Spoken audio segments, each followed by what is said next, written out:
Islamic Studio, like, comment and subscribe.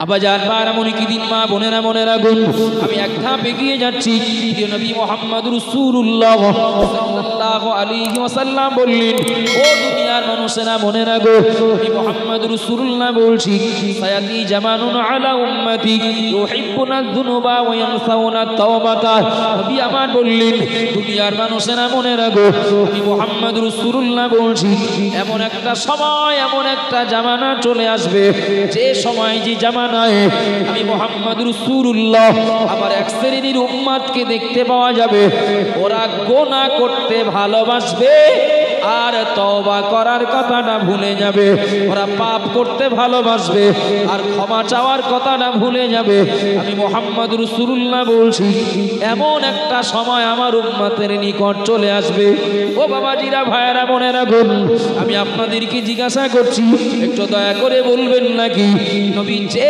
জামানার কথা বলেছিলেন আমরা সেই জামানার মানুষ কিনা আমরা পাপ করতে ভালোবাসি আমরা তওবার কথাটা ভুলে যাই ও বাবাজিরা ভাইয়েরা বোনেরা গো আবুল আইস সমরখন্দি রাহমাতুল্লাহ আলাইহি তিনি তার কিতাবের ভিতরে লিখেছেন কিতাবটার নাম তামবিহুল গাফিলিন কিতাবটা প্রায় কিতাব পড়া মানুষের বাড়ি পাওয়া যাবে আপনার বাড়ি যদি থাকে আপনি দেখে নেবেন আমি কথাটা এই জন্য বলছি মাসটা চলছে রজব মাস তওবার প্রতি আকৃষ্ট হয়ে তওবার মধ্য দিয়ে আমরা আমাদের বিগত জীবনের গোনা থেকে যেন মাপ পাই এটাই আমার লক্ষ্য এটাই আমাদের উদ্দেশ্য এটাই আপনাদের মন তৈরি করে দেওয়ার উদ্দেশ্য নিয়ে আমি আপনাদেরকে বলি মনে রেখে দিন বাবা প্রিয় নবী মুহাম্মদ রাসূলুল্লাহ সাল্লাল্লাহু আলাইহি ওয়াসাল্লামের দুইজন সাহাবার কথা বলা হয়েছে ওই কিতাবের ভিতরে একেবারে শেষের দিকে একজন সাহাবার নাম হলো হযরত সালাবা আনসারী রাদিয়াল্লাহু তাআলা আনহু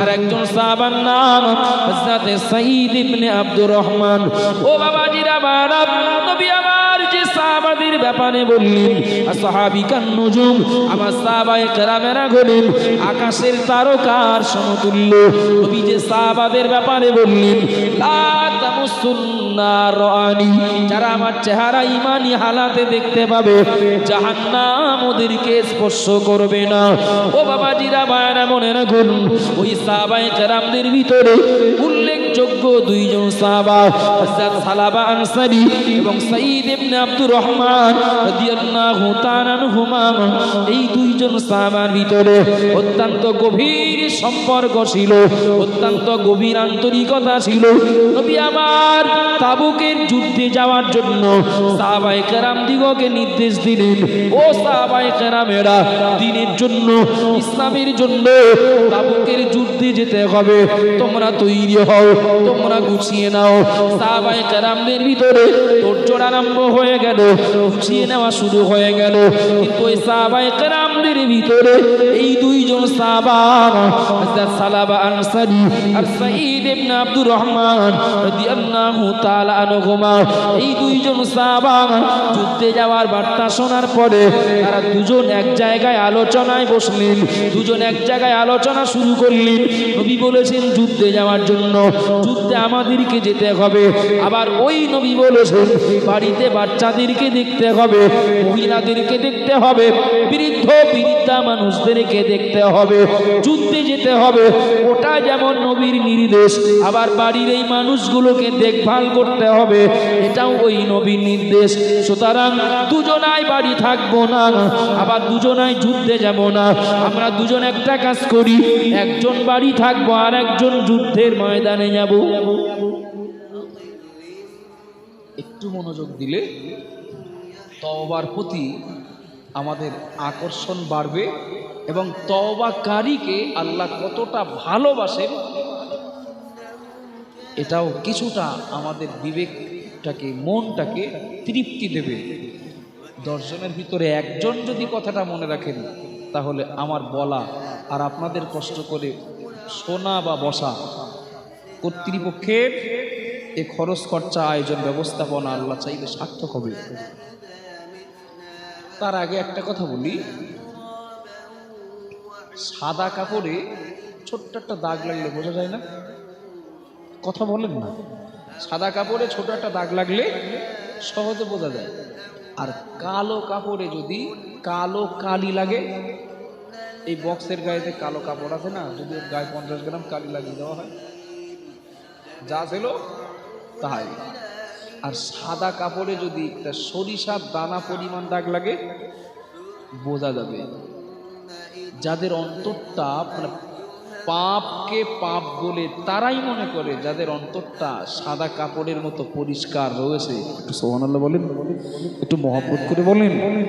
পাপ করেও যাদের ভিতরে কোনো অনুশোচনা নেই, পাপ করেও যারা লজ্জিত হয় না, পাপ করেও যারা অনুতপ্ত হয় না, 100% তাদের অন্তরটা পাপে পাপে কালো হয়ে গেছে, তাই তারা পাপটাকে আর পাপ বলে মনে করে না। সত্যিই যাদের অন্তরটা পরিষ্কার, যাদের অন্তরের আয়নাটা পরিষ্কার, তারা ছোট্ট পাপটাকেও গুরুত্ব দেয়, অনেক বড় মনে করে। ওই পাপ নামীয় ময়লাটা তোলার জন্য তারা তওবা নামীয় সাবান, সার্ফ বা পানির দ্বারস্থ হতে ব্যস্ত হন। একটু জোরে বলুন না সুবহানাল্লাহ। আবাজান পায়রা মনে কি দিন মা বোনেরা মনে রাখুন, যে নবী মুহাম্মদ রাসূলুল্লাহ সাল্লাল্লাহু আলাইহি ওয়াসাল্লামের এই দুইজন সাহাবা হযরত সালাবা আনসারী আর সাঈদ ইবনে আব্দুর রহমান রাদিয়াল্লাহু তাআলা আনহুমা, এই দুইজন সাহাবার ভিতরে সালাবা আনসারী বাড়িতে থাকবেন আর সাঈদ ইবনে আব্দুর রহমান যুদ্ধের ময়দানে যাবেন। সিদ্ধান্ত ফাইনাল হয়ে গেল, সাঈদ ইবনে আব্দুর রহমান যুদ্ধের ময়দানে চলে গেলেন আর সালাবা আনসারী বাণীতে রয়েছেন। ও বাবা জিরা পায়রা মনে রাখুন, ইবলিস আল্লাহর কাছে প্রতিশ্রুতিবদ্ধ, আল্লাহ আপনার বান্দা বান্দিরা ওরা পাপ থেকে কি করে দূরে থাকে, আমিও পিছনে থাকবো। সালাবা আনসারী নবী সাহাবা রয়েছেন বাড়ি। ও বাবা জিরা পায়রা মনে রাখুন, ইবলিস সালাবার মনের ভিতরে কুমন্ত্রণা দিতে লাগলো, ধোঁকা দিতে লাগলো, প্ররোচনা দিতে লাগলো। ওগো সালাবা, একবার ঘরের ভিতরে প্রবেশ করো, কে তোমার জন্য দাঁড়িয়ে আছে, কে তোমার জন্য অপেক্ষায় রয়েছে। সালাবা আনসারী মনের ভিতরে কোনো পাপ না, তার মনের ভিতরে কোনো উদ্দেশ্য নাই। সালাবা আনসারী ঘরের ভিতরে প্রবেশ করার জন্য ঘরের দরওয়াজার পর্দাটা সরিয়ে এবার ঘরের ভিতরে প্রবেশ করতে যাবেন। এমন সময় লক্ষ্য করলেন, যেই পর্দায় হাত দিলেন অমনিতেই বুঝতে পারলেন ওই পর্দার আড়ালে কেউ একজন দাঁড়িয়েছিলেন, তার গায়ে হাত লেগে গেল। ও বাবা জিরা মায়েরা মনে রাখুন, সালাবা আনসারী এবার পর্দাটা সরিয়ে দেখতে পেলেন ওই পর্দার আড়ালে দাঁড়িয়েছিলেন সালাবার বন্ধুর স্ত্রী তথা সাঈদ ইবনে আব্দুর রহমানের স্ত্রী। তার নিজের প্রয়োজনে ওই পর্দার আড়ালে দাঁড়িয়েছিলেন। সালাবা ঢুকবেন, সাঈদের স্ত্রী জানেন না, আর সাঈদ ইবনে আব্দুর রহমানের স্ত্রী দাঁড়িয়ে রয়েছেন, সালাবা আনসারী জানেন না। আপনারা মনোযোগী হচ্ছেন? আর কয়েক মিনিট। ও আমার আব্বাজান মায়েরা মনে রেখে দিন, সালাবা আনসারী পর্দা সরিয়ে শিওর হলেন, আমি আমার বন্ধুর স্ত্রীকে স্পর্শ করেছি। পর্দার উপর দিয়ে অজানায় অজান্তে আদৌ জানেন না পর্দার আড়ালে কেউ দাঁড়িয়ে সালাবা আনসারী রাদিয়াল্লাহু আনহু নবীর একজন সাহাবা, কিন্তু এতটুকু অন্যায় তার অজান্তে হয়ে গেল। সাদা কাপড়ে একটা দাগ লেগে গেল। সাদা কাপড়ে দাগ লাগলে যেমন বোঝা যায়, সালাবা আনসারী এতটাই লজ্জিত হলেন, এতটা অপমানিত হলেন, এতটা নিজেকে পাপী মনে করলেন, তিনি সিদ্ধান্ত নিয়ে নিলেন আমার এক্ষুনি বাড়িতে আর কোনো কাজ সামনে নাই, আমার সামনে এখন সব থেকে প্রথম কাজ হলো এই অন্যায় যে করেছি এর থেকে আমাকে ক্ষমা পেতে হবে। একটু যদি বলুন সুবহানাল্লাহ। যদি বলি আজ না কাল, কাল না পরশু, না তার আগে তো মরেও যেতে পারি, তার আগে তো চলে যেতে পারি। এজন্য আমার সামনে এখন অন্য কোনো কাজ না, আমার সামনে এখন প্রথম কাজ হলো এই গোনা থেকে আমাকে মাপ পেতে হবে। এই গোনা থেকে মাপ পাওয়ার আগেই যদি আল্লাহর কাছে আমার যাওয়ার ডাক চলে আসে, এটাই হয়তো আমার কিয়ামতের দিন জাহান্নামে যাওয়ার কারণ হয়ে যেতে পারে। ও আমার আব্বাজান মারা, ও মা বোনেরা মনে কে সালাবা আনসারী রাদিয়াল্লাহু আনহু এই সামান্য একটা অপরাধ করার কারণে তিনি লোকালয় ছেড়ে দিলেন, তিনি বাড়ি ছেড়ে দিলেন, লোকালয় ছেড়ে দিয়ে বাড়ি ছেড়ে দিয়ে তিনি একটা নির্জন জায়গায় চলে গেলেন, একটা নিরিবিলি পাহাড়ে চলে গেলেন। ও বাবাজিরা মায়েরা, সালাবা আনসারী ওই পাহাড়ে গিয়ে আল্লাহর কাছে কাঁদেন আর বলেন, আল্লাহ ও রব্বুল আলামিন, আল্লাহ আমি আপনার বান্দা, আল্লাহ বুঝতে পারিনি, আল্লাহ আমার অজান্তে একটা অন্যায় করেছি, আল্লাহ আপনি আমাকে মাফ করে দিন। সালাবা আনসারী আল্লাহর কাছে ওই নির্জনে পাহাড়ে গিয়ে দিন রাত কতদিন চলে যায়, কত রাত চলে যায়, সালাবার কান্না বন্ধ হয় না। আল্লাহ পাক যত সময় আমি মাপ পেয়েছি জানতে না পারবো, তত সময় আমি এই নির্জন এলাকা থেকে বাড়ি চলে যাব না। একটু জোরে বলুন সুবহানাল্লাহ, আরো জোরে বলুন সুবহানাল্লাহ। সালাবা আনসারী কাঁদেন, দিন রাত কাঁদতে থাকেন। ও বাবা জিরা মায়েরা মনে রাখুন, এদিকে তাবুকের যুদ্ধ সমাপ্ত হয়ে গেল। প্রিয় নবী মুহাম্মদুর রাসূলুল্লাহ সাল্লাল্লাহু আলাইহি ওয়াসাল্লাম সাহাবায়ে কেরামদেরকে নিয়ে বাড়ি চলে আসলেন, মদিনায় চলে আসলেন। মদিনায় চলে আসার পরে ওই সাহাবায়ে কেরামদের ভিতরে সাইদ ইবনে আব্দুর রহমান তার বাড়ি চলে গেলেন। বাড়িতে গিয়ে দেখে বাড়িতে তো সালাবাকে দায়িত্ব দিয়ে গিয়েছিলাম, ও ভাই এই কাজগুলো আপনি করবেন, আমি যুদ্ধের ময়দানে যাচ্ছি, কিন্তু সালাবাকে তো বাড়িতে দেখা যায় না।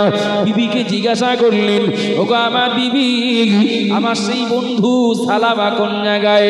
বিবি বললেন, ওগো আমার স্বামী, এমন একটা অন্যায়, এমন একটা ভুল বোঝাবুঝি হওয়ার কারণে আপনার বন্ধু ওই দিন থেকে তো বাড়ি ছাড়া, কয়েকদিন তিনি বাড়িতে নাই। লোক মুখে শুনেছি আপনার বন্ধু অমুক পাহাড়ে গিয়ে নির্জনে আল্লাহর কাছে কান্নাকাটি করেন। ও বাবা জিরা মায়েরা মনে রাখুন, সাইদ ইবনে আব্দুর রহমান তিনি আর যুদ্ধের ময়দান থেকে বানিয়েছে বাড়িতে বিশ্রাম না নিয়ে তিনি সোজা চলে গেলেন বন্ধুর সন্ধানে। যে দেখলেন সালাবা আনসারী শুধু একটাই কথা মুখ দিয়ে আর চোখ দিয়ে অঝর নয়নে পানি গড়িয়ে যাচ্ছে, আল্লাহ যে পাপ করে ফেলেছি যদি মাফ না করেন আপনার 3000 বছর ধরে জ্বালানো জাহান্নামার আগুন সহ্য করার মতো ক্ষমতা আমার নাই। কটা পাপ, কটা বাবু? ইচ্ছাই না অনিচ্ছায়? অনিচ্ছায়। সাইদ ইবনে আব্দুর রহমান বললেন, ভাই বাড়ি চলেন। আমরা বাড়ি এসেছি, নবীও যুদ্ধ থেকে ফিরেছেন, বাড়ি চলেন, বাড়ি যে একটা আলোচনা করে নেওয়া যাবে। অনেক কথার পরে সালাবা বলছেন, আমি দুজন সাহাবার কথা বলছি, সালাবা বলছেন আমি বাড়ি যেতে পারি, তবে একটা শর্ত আছে। শর্তটা কি? শর্ত হলো আমাকে এমন ভাবে নিয়ে যেতে হবে রাস্তার দুই সাইডের মানুষ আমাকে দেখলে যেন বুঝতে পারেন নিশ্চয়ই লোকটা পাপী, লোকটা অন্যায় করেছে, লোকটা অপরাধ করেছে, আল্লাহর কাছে পাপী, আল্লাহর কাছে অপরাধী, আর দুনিয়ার মানুষ আমার ভালো বলে লাভ কি? একটু জোরে বলবেন না, একটু মহব্বত করে বলবেন না? আমি আল্লাহর কাছে পাপী আর দুনিয়ার মানুষ আমার ভালো বলে লাভ কি? আমরা সম্পূর্ণ উল্টো না? সম্পূর্ণ উল্টো। আল্লাহ যা পারে করুক, আল্লাহ যা বলে বলুক। বাড়ি নামাজ পড়ে না, কুটুম বাড়ি যাওয়ার সময় টুপি নিয়ে দেয় পকেটে করে। পদ্মপুকুর গ্রামের লোক না, আমাদের নির্মাণ গ্রামের লোক।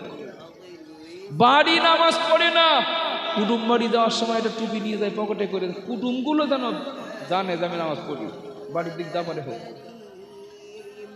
কেউ বলে রোজার মাসে রোজা থাকি না থাকি ইফতার করা সুন্নত।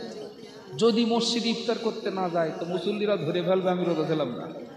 সুতরাং এদিকে যা পারে হোক, ইফতারটা আমার টাইম মতো দিতে হবে করতে, আর ইফতার করা তো সুন্নত। তো সুতরাং রোজা থাকি না থাকি সুন্নতটা আদায় করবে। আর ওরাও জানবে যে ইফতার করতে এসছে মানে রোজা ছিল নিশ্চয়ই। অনেক বিতর্কের পরে অনেক কষ্ট করে সালাবাকে বাড়ি নিয়ে আসলেন।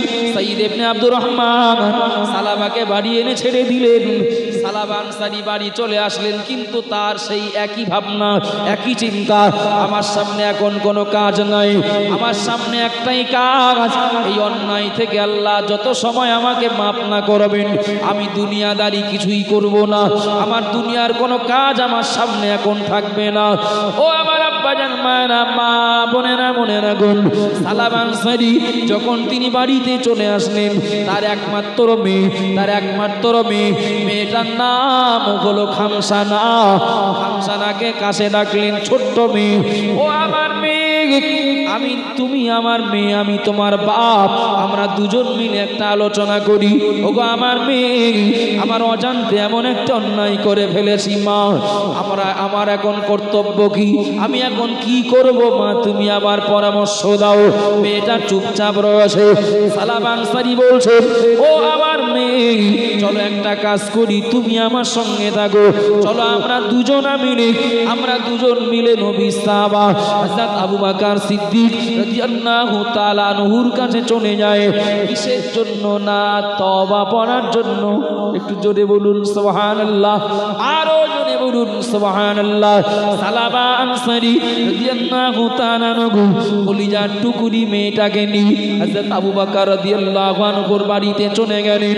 ও নবীর ছায়া সঙ্গী হযরত আবু বকর, আমি এমন একটা অন্যায় করেছি, আমাকে তওবা পড়িয়ে দিন, তওবা না করে যদি ইন্তেকাল করি আল্লাহর কঠিন জাহান্নাম আমার পক্ষে সহ্য করা সম্ভব নয়। সালাবা আনসারী নিজেকে বড় পাপী মনে করে হযরত আবু বকরের কাছে চলে গেলেন, তওবার আবেদন নিয়ে। কিন্তু অবাক হয়ে যাবেন, আশ্চর্য হয়ে যাবেন, হযরত আবু বকর রাদিয়াল্লাহু আনহু সালাবা আনসারীর ওই অন্যায়ের বিবরণটা শোনার পরে বললেন, ওগো সালাবা, আমি তোমার তওবা পড়াবো না, তুমি আমার সামনেও যেন থাকবে না, চলে যাও, ফিরে চলে যাও। আমি আপনাদেরকে জিজ্ঞাসা করছি, নবী সাহাবা আবু বকর যখন সালাবাকে ফিরিয়ে দিচ্ছেন, সালাবার চিন্তা বাড়বে না কমবে? তাহলে আমি এত বড় পাপী? হযরত আবু বকর রাদিয়াল্লাহু আনহু তিনি আমাকে তওবা পড়াচ্ছেন না? ও আমার মেয়ে, চলো আমরা আবার দুজন মিলে হযরত ওমরের কাছে চলে যাই। হযরত ওমর রাদিয়াল্লাহু আনহুর কাছে চলে গেলেন, ওগো নবী সাহাবা ওমর, আমাকে তওবা পড়িয়ে দিন, এমন একটা ভুল করে ফেলেছি। হযরত ওমর রাদিয়াল্লাহু আনহু তিনিও তওবা পড়ালেন না, তিনি একই কথা বললেন, তওবা পড়াবো না, আমার সামনেও থাকবে না, চলে যাও। সালাবার চিন্তা কান্না আরো বেড়ে গেল। সালাবা মেয়েটাকে নিয়ে এবার চলে গেলেন হযরত আলী রাদিয়াল্লাহু আনহু ওর কাছে। আবুল আইস সমরখন্দি হুজুর লিখেছেন, আলীর কাছে যাওয়ার পরে হযরত আলী রাদিয়াল্লাহু আনহু একই কথা বললেন, ও নবী সালাবা, আমি তোমার তওবা পড়াবো না, আমার সামনেও যেন থাকবে না, চলে যাও। সালাবার কান্না, সালাবার চিন্তা আরো বেড়ে গেল, সালাবার কান্না চিন্তা আরো বেড়ে গেল। এবার সালাবা মেয়েটাকে বলছেন, ও আমার মেয়ে, চলো আর কোন সাহাবার কাছে নয়, রহমাতুল লিল আলামিন দুনিয়ায় বেঁচে রয়েছেন, চলো আমরা দুজন মিলে নবীর কাছে চলে যাই। নবীর মনে বিরাট মায়া, নবীর মনে বিরাট দয়া। সালাবা আনসারী রাদিয়াল্লাহু আনহু কলিজার টুকরি মেয়েটাকে নিয়ে এবার চললেন প্রিয় নবীর দরবারে। আসসালামু আলাইকা ইয়া রাসূলুল্লাহ, আসসালামু আলাইকা ইয়া হাবিবাল্লাহ। হুজুর, আমি আপনার নগণ্য সাহাবা, এমন একটা অন্যায় করে ফেলেছি, হুজুর আপনি আমাকে তওবা পড়িয়ে দিন।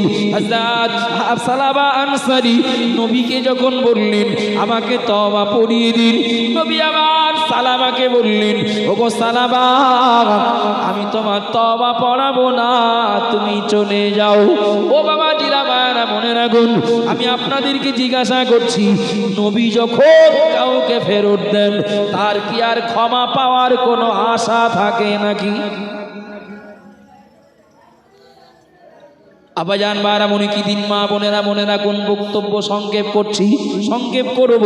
সালাবা আনসারী রাদিয়াল্লাহু আনহু মেয়েটাকে এবার বললেন, মেয়ে, আমি কত বড় পাপী আমার আর জানতে বাকি নাই।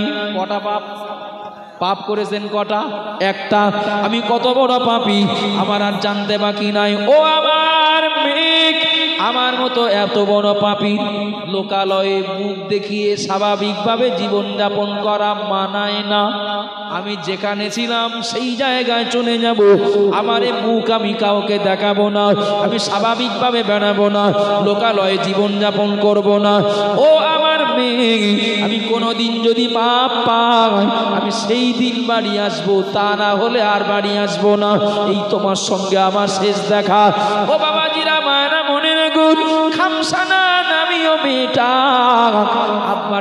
আব্বাকে ডেকে বলছে, আব্বা যান, চলে যাওয়ার আগে আমার দুটো কথা শোনেন, আমার দুটো কথা আপনাকে শোনার দরকার।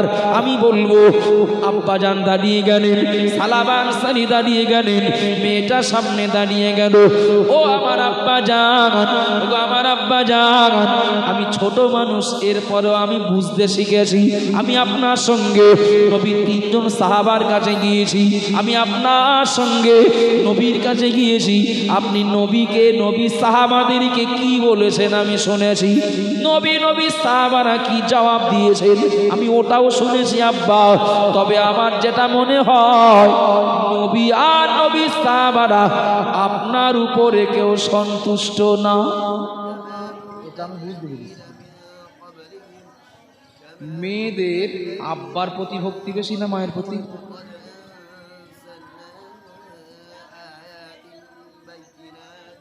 সবার প্রতি, তবে বেশি কার প্রতি? বাপের প্রতিও ভক্তি, মায়ের প্রতিও ভক্তি, ও তো থাকবেই। ও কড়া লকডাউনের সময় থাকবে, কিন্তু দুজনের ভিতরে কার প্রতি এবার ভালোবাসা বেশি? বাপের প্রতি, আব্বার প্রতি। এটা অবাক হওয়া, আশ্চর্য হওয়া কিচ্ছু না। এটা আল্লাহর দেওয়া দান, এটা আল্লাহর দেওয়া নেয়ামত বলতে পারি। বাপ মা মেয়েটার মারবে, মেয়েটা যা না কষ্ট পায়, বাপ একটু মুখ কালো করলে থেকে বেশি কষ্ট পায়, বকলে বেশি কষ্ট পায়। ঠিক বলছি না ভুল বলছি? মেয়েটাকে বাপ বলছেন, সালাবা আনসারি বলছেন, আমি চলে যাচ্ছি, কোনোদিন যদি মাপ পাই তো সেই দিন বাড়ি আসবো, তা না হলে আমার সঙ্গে দেখা হবে না। মেয়ের কাজ কি? জড়িয়ে ধরবে, কাঁদবে, যেতে দেবে না, এই তো। মেয়েটা বলছে, আব্বা আমি আপনার সঙ্গে নবী এবং নবী সাহাবাদের কাছে গিয়েছি, কি বলেছেন ওটাও শুনেছি, জবাবটা কি পেয়েছেন সেটাও শুনেছি। শুনে বুঝে আমার যেটা মনে হলো, নবী এবং নবী সাহাবারা আপনার প্রতি সন্তুষ্ট না। যে কথাটা বলার জন্য আপনাকে দাঁড় করিয়েছি, কথাটা হলো নবী আর নবী সাহাবারা যার প্রতি অসন্তুষ্ট, আমি আজ থেকে তারা আব্বা বলে ডাকবো না। যান, এবার চললেন। মেয়েটা একটু সান্ত্বনা দিল না শেষ বেলা? একটু কথা বলেন না, মেয়েটাকে সান্ত্বনা দিল। আবার জান ভাইরা, মনে কি দিন মা বোনেরা গুণ, সালাব আনসারী পুরো পাগলের মতো হয়ে গেলেন, পুরো পাগলের মতো হয়ে গেলেন। নবী সাহাবারা কেউ জায়গা দিলেন না, তওবা পড়ালেন না। নবীর কাছে গেলেন, জায়গা পেলেন না, তওবা পেলেন না। নিজের কলিজার টুকরি মেয়েটা শেষ বেলায় ওই কথা শুনিয়ে দিল, ওগো আমার আব্বা জান, নবী সাহাবারা আপনার প্রতি অসন্তুষ্ট, এ কারণে আমি আপনাকে কোনোদিন আর আব্বা বলে ডাকবো না। সালাব আনসারী কাঁদতে কাঁদতে আবার সেই নিরালায় নিরিবিলি সেই পাহাড়ে আবার চলে গেলেন। আল্লাহর কাছে পূর্বের তুলনায় কান্নার গতি আরো বেড়ে গেল।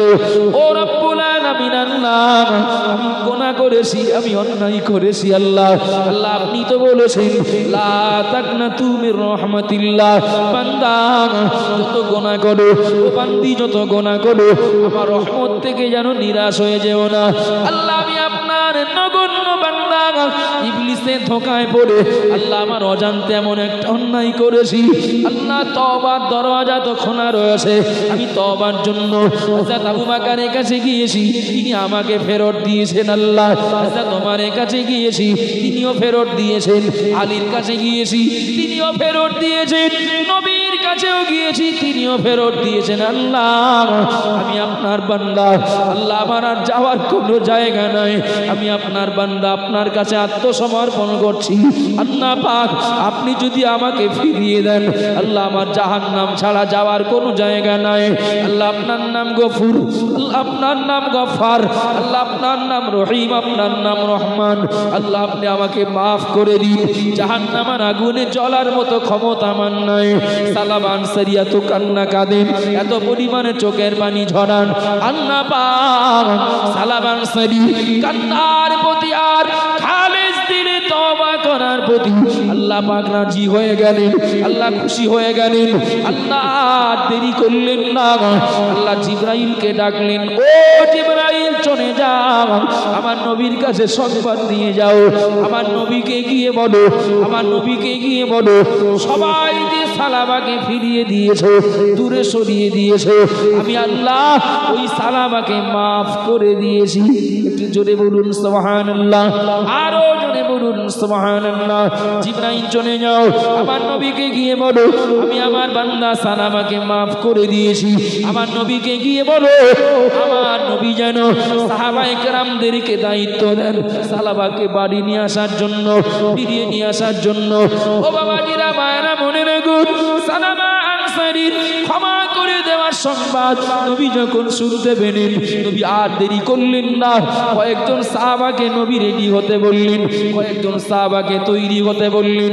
ও সাহাবারা চলে যাও, সালামা আল্লাহর কাছ থেকে মাপ পেয়ে গেছেন, তার সঙ্গে বেয়াদবি করো না। যে আল্লাহর কাছ থেকে মাপ পেয়ে যায় সে আমাদের কাছে আর পাপী থাকতে পারে না, অপরাধী থাকতে পারে না। নবী আমার কয়েকজন সাহাবাকে পাঠিয়ে দিলেন, ও সাহাবারা চলে যাও, আমার সাহাবা সালামাকে ফিরিয়ে নিয়ে এসো। গায়ের লোক যেন শিউরে ওঠে, কয়েকজন সাহাবা সালামার সন্ধানে বেরিয়েছেন, ওই পাহাড়ের পথে এগিয়ে যাবেন সালামাকে বাড়ি নিয়ে আসার জন্য। কিন্তু সাহাবারা এই কজন চেনেন না সালাম আনসারী কোন জায়গায়, কোথায় কান্নাকাটি করেন। তারা এগিয়ে যাচ্ছিলেন, এমন সময় দেখতে পেলেন সামনের দিক থেকে একজন রাখাল কিছু মেষ দুম্বা নিয়ে বাড়ির দিকে আসছিলেন। রাখালটাকে দাঁড় করালেন, ও ভাই রাখাল, আমরা সামনের দিকে যাচ্ছি আর আপনি বাড়ির দিকে আসছেন। সালাবা আনসারী নবী সাহাবা কোথায় আছে আপনি জানেন নাকি? কোথায় আছে বলতে পারেন নাকি? আমরা তার সন্ধানে বেরিয়েছি। রাখালটা জবাব দিলেন, অবাক হয়ে যাবেন, রাখালটা জবাব দিলেন, আপনারা যদি হন নবী সাহাবা তাহলে আপনাদেরকে বলে দিচ্ছি কে সালাবা আমি চিনি না, কে সালাবা আমি জানি না। তবে এমন কাউকে খুঁজছেন নাকি যে মানুষটা জাহান্নাম থেকে পালিয়েছেন, যে মানুষটা জাহান্নাম থেকে পালিয়েছেন? সাহাবারা অবাক হয়ে গেলেন, ও ভাই রাখাল, কি আশ্চর্যজনক জবাব দিলেন, জাহান্নাম থেকে কে পালিয়েছেন? রাখালটা বললেন, আমি ওই পাহাড়ের নিচে, আমি আশপাশে মেষদুম্বা চড়াই আল্লাহর একজন বান্দা এত পরিমাণে কান্নাকাটি করেন, জমিনে আসার খান আর আল্লাহর কাছে চিৎকার করে চোখের পানি ঝরান, এত পরিমাণে কাঁদেন। আমার মনে হয় আল্লাহ ওই বান্দাকে জাহান্নামায় দিচ্ছিলেন, জাহান্নামে না গিয়ে তিনি পালিয়ে চলে এসেছেন, তা না হলে এত কান্না কাঁদবেন কেন? এমন একজন মানুষকে আমি দেখেছি সব সময় কান্নাকাটি করতে করতে সময় পার করে দেন। সাহাবারা চলে গেলেন, ওই নিশানা নিয়ে যে দেখতে পেলেন সালাবা ক্রন্দনরত অবস্থায়। আমি আবার জিজ্ঞাসা করছি, সালাবার অপরাধ কটা, সালাবার গোনা কটা? একটা একটা একটা। সাহাবায়ে কেরামেরা চলে গিয়ে সালাবাকে সুসংবাদ দিলেন, আপনি আর কাঁদবেন না, আপনি কান্না বন্ধ করে দিন। ও বাবা জিরামারা, মনে রাখুন, সালাবাকে সুসংবাদ দিয়ে দিলেন, কান্না বন্ধ হয়ে গেল। এবার সাহাবারা সালাবাকে নিয়ে চলে আসলেন প্রিয় নবীর মজলিসে। নবী সাহাবায়ে কেরামদের নিয়ে তখন একটা আলোচনায় মশগুল। সাহাবায়ে কেরামদেরকে নিয়ে আবুল আইস সমরকন্দি হুজুর লিখেছেন, সাহাবাদেরকে নিয়ে নবী আমার ওই সময়ে সূরা তাকাসুরের তাফসীর শোনাচ্ছিলেন। সাহাবায়ে কেরামেরা মজলিসে বসে আছেন। ওই মজলিসে সালাবা আনসারীকে নিয়ে কয়েকজন সাহাবা চলে আসলেন। সবাই মজলিসে বসে বললেন, নবী আমার আলোচনা করছেন। আলোচনা শেষ হবে, তারপরে সালাবার সঙ্গে সবার মুসাফা হবে, কোলাকুলি হবে, কথাবার্তা হবে। কিন্তু আশ্চর্য ব্যাপার, নবীর বক্তব্য শেষ হওয়ার আগেই ওই মজলিসেই সালাবা আনসারী ইন্তেকাল করলেন। কারোর সঙ্গে কথা হলো না, কারোর সঙ্গে ভাব বিনিময় হলো না। সাহাবারা কান্নায় ভেঙে পড়লেন। একটু আগে যাকে তাড়িয়ে দিয়েছিলাম, আল্লাহর কাছ থেকে মাপ পেয়ে আমাদের কাছে চলে এসেছেন, কিন্তু কথা বলার সুযোগ হলো না। নবী বললেন, ওগো সাহাবায়ে কেরামেরা, কান্নাকাটি করবে না বাবা, সালামাকে গোসল দাও, কাপড়ের কাপড় পরাও, সালামাকে জানাজার জন্য ওই ময়দানে নিয়ে চলো। নবী আমার নির্দেশ দিলেন, সালামাকে গোসল দেওয়া হলো, কাপড়ে কাপড় জড়িয়ে এবার জানাজার জন্য খাটিয়ায় করে নিয়ে যাওয়া হচ্ছে। ও পদ্মপুকুর গ্রামের বাপ ভাইরা, ওগো মা বোনেরা, মনেরা গুণ, নবী সাহাবায়ে কেরামেরা তারা সবাই দলে দলে দলে দলে সালামার জানাজা পড়ার জন্য এগিয়ে যাচ্ছেন। কিন্তু নবী ঘর থেকে বার হন না, নবী ঘর থেকে বাইরে বার হন না। নবী ঘর থেকে বাইরে বার হলেন অনেক দেরিতে, অনেক পরে, কিন্তু নবী ঘর থেকে বাইরে বার হলেন। নবীর চেহারাটা যেন অন্যরকম। শুধু তাই নয়, সাহাবায়ে কেরামেরা বর্ণনা দেন, নবী আমার ঘর থেকে বাইরে বার হলেন, সামনের একটা পা নবী বাইর সামনে বাড়ালেন, কিন্তু পাটা সামনাসামনি। সাহাবারা দেখলেন নবী পাটা স্বাভাবিকভাবে মাটিতে পুরোপুরি ফেলছেন না, মাটিতে পুরোপুরি পাটা রাখেন না, সামনের কটা আঙুলের উপরে ভর দিয়ে নবী এগিয়ে যাচ্ছেন। লাফিয়ে লাফিয়ে নবী এগিয়ে যান। সাহাবায়ে কেরামেরা নবীর পায়ে যদি একটা কাঁটা ফোটে, সাহাবারা সহ্য করতে পারতেন না। সাহাবারা নবীকে জিজ্ঞাসা করলেন, ইয়া রাসূলুল্লাহ গো, ইয়া হাবিবাল্লাহ, হুজুর আপনার পায়ে কি সমস্যা হলো? আপনার পায়ে কি আঘাত লাগলো? আপনার পায়ে ব্যথা লাগলো নাকি? ও আল্লাহর নবী, আপনি ঘরে প্রবেশ করলেন, আপনার পায়ে কোনো সমস্যা ছিল না, কিন্তু ঘর থেকে বাইরে বার হলেন, পাটা স্বাভাবিকভাবে আপনি জমিনে ফেলছেন না কেন? নবী আমার বললেন, সাহাবায়ে কেরামেরা আমি যা দেখছি তোমরা তা দেখতে পাচ্ছ না। ও সাহাবায়ে কেরামেরা মনে রাখো, আমার সাহাবা সালাবা আনসারী মাত্র একটা গুনাহ করার জন্য, একটা অপরাধ করার জন্য আল্লাহর কাছে এত পরিমাণে কান্নাকাটি করেছেন, আল্লাহর কাছে এত পরিমাণে খালেস দিলে তওবা করেছেন। সালাবার তওবা, সালাবার আল্লাহর কাছে ক্ষমা চাওয়াটা এত পরিমাণে আল্লাহর কাছে পছন্দ হয়েছে, আল্লাহ তাকে শুধু মাফ করে দেননি, আল্লাহ তার সম্মান, তার মর্যাদা আল্লাহ এত বেশি বাড়িয়ে দিলেন। সালাবার ইন্তেকালের সংবাদ শুনে এত পরিমাণে আল্লাহর ফেরেশতারা দুনিয়াতে অবতীর্ণ হয়েছে সালাবার জানাজা পড়ার জন্য। এত পরিমাণে ফেরেশতা দুনিয়ায় আগমন করেছেন। আমি মুহাম্মদুর রাসূলুল্লাহ সাল্লাল্লাহু আলাইহি ওয়াসাল্লাম আমি পাটা স্বাভাবিকভাবে মাটিতে ফেলবো, এত পরিমাণে ফেরেশতারা দুনিয়ায় নেমে এসেছেন। আমি মুহাম্মদুর রাসূলুল্লাহ আমার পা স্বাভাবিকভাবে মাটিতে ফেলার মতো এমন খালি জায়গা আমি খুঁজে পাচ্ছি না। একটু জোরে বলুন সুবহানাল্লাহ, আরো জোরে বলুন সুবহানাল্লাহ।